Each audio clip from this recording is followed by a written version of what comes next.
Welcome back to my channel. আজকে আমি নিয়ে এসেছি মাছের ডিমের পকোড়া।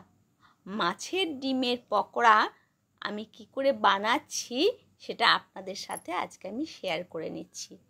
মাছের ডিমের পকোড়া আমরা বেসন দিয়ে, চালের গুঁড়ি দিয়ে, অনেক কিছু দিয়েই বানিয়ে থাকি, কিন্তু আজকে আমি যেটা বানাচ্ছি সেটা হচ্ছে মুড়ি দিয়ে এত সুন্দর মাছের ডিমের পকোড়া হয় সেটাই আপনাদেরকে দেখাচ্ছি।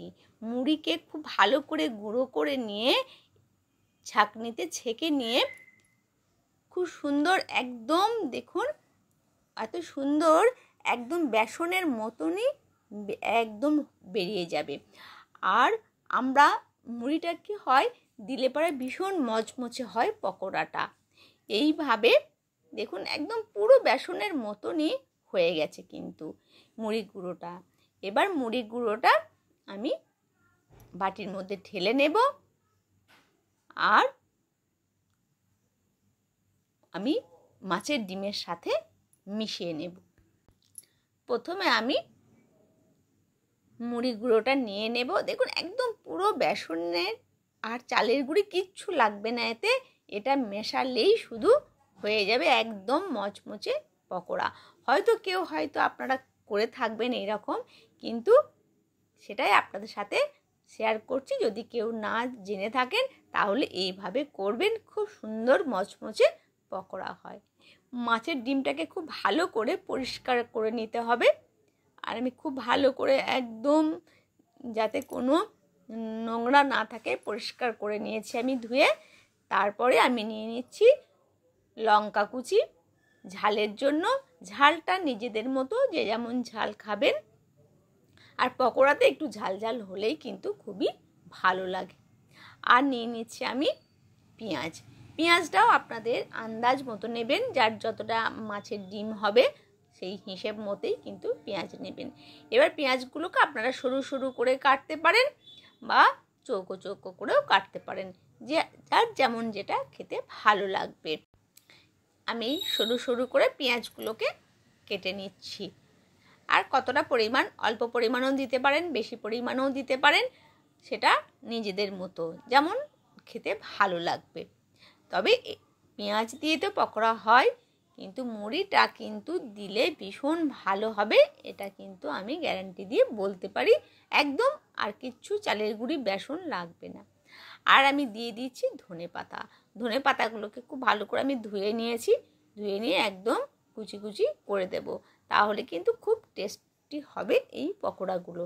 আমি ধনে পাতা, পেঁয়াজ আর কাঁচা লঙ্কা একদম আমি ছোট্ট ছোট্ট করে কেটে নিলাম।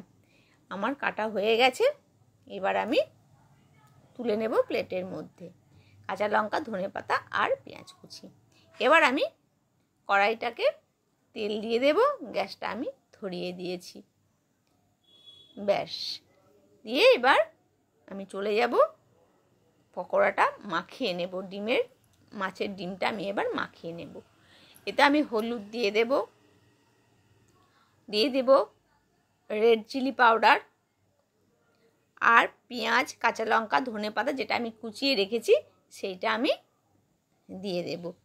ঝালটা বেশিও দিতে পারেন, নিজেদের মতো কতটা কেমন করে খাবেন সেই হিসেব মতো আপনারা অবশ্যই দিয়ে দেবেন। এবার আমি একে একে সব যেগুলো আমি কেটে রেখেছিলাম সেইগুলো মিশিয়ে নেব। সব আমি মিশিয়ে নিচ্ছি। মাছের ডিম এই সময়তে প্রচুর বাজারে অ্যাভেলেবেল, আর খেতে এত সুন্দর লাগে। নিয়ে এসে যে কোনো ধরনের রেসিপি আমরা বানাতে পারছি। আর পকোড়াটা সন্ধেবেলা চায়ের সাথে বা ভাত খাবার সাথেও কিন্তু ডাল দিয়ে প্রথম পাতে খেতেও কিন্তু খুব ভালো লাগে। এবার দিয়ে দিচ্ছি আমি মুড়ি গুঁড়োটা যতটা আমার লাগবে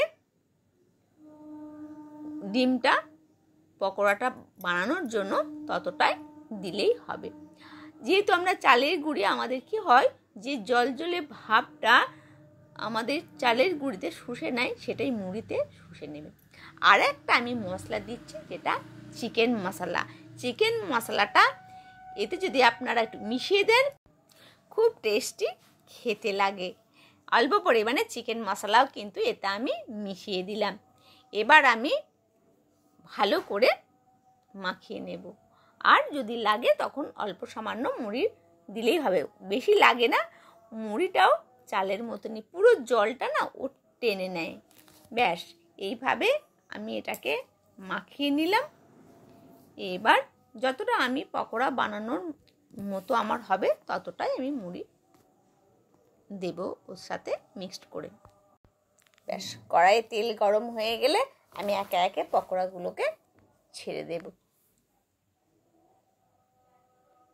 ব্যাস, এইভাবে আমি একটার পর একটা ব্যাচ হিসেবে আমি একসঙ্গে অতটা তো ধরবে না, তখন আমি কি করব, অল্প অল্প করে ভেজে নেব। আগেই আমি এতে পকোড়া ভেজেছিলাম, ওই জন্য তেলটা আমার কালো হয়েই আছে। আর এখন বর্ষাকালে প্রচুর মাছের ডিম পাওয়া যাচ্ছে। মোটামুটি আমি প্রায় দিনই মাছের পকোড়া করে থাকি। এক এক দিন এক এক রকমের আমি মাছের পকোড়া বানিয়ে নিচ্ছি। খেতে ভীষণই ভালো লাগে। আর মাছের ডিমের মধ্যে আমরা অনেক কিছু পেয়ে থাকি, সেগুলো আমাদের জন্য খুবই উপকার। শরীরের পক্ষে মাছের ডিম খেলে পরে আমাদের ওমেগা 3 পাওয়া যায় মাছের ডিমের থেকে। তো আমার পকোড়াগুলো ভাজা হয়ে গেল, এবার আমি তুলে নেব প্লেটের মধ্যে। এইভাবে আমি মাছের পকোড়া বানিয়ে নিলাম। আপনারা অবশ্যই এইভাবে বানাবেন। ভালো থাকবেন, সুস্থ থাকবেন।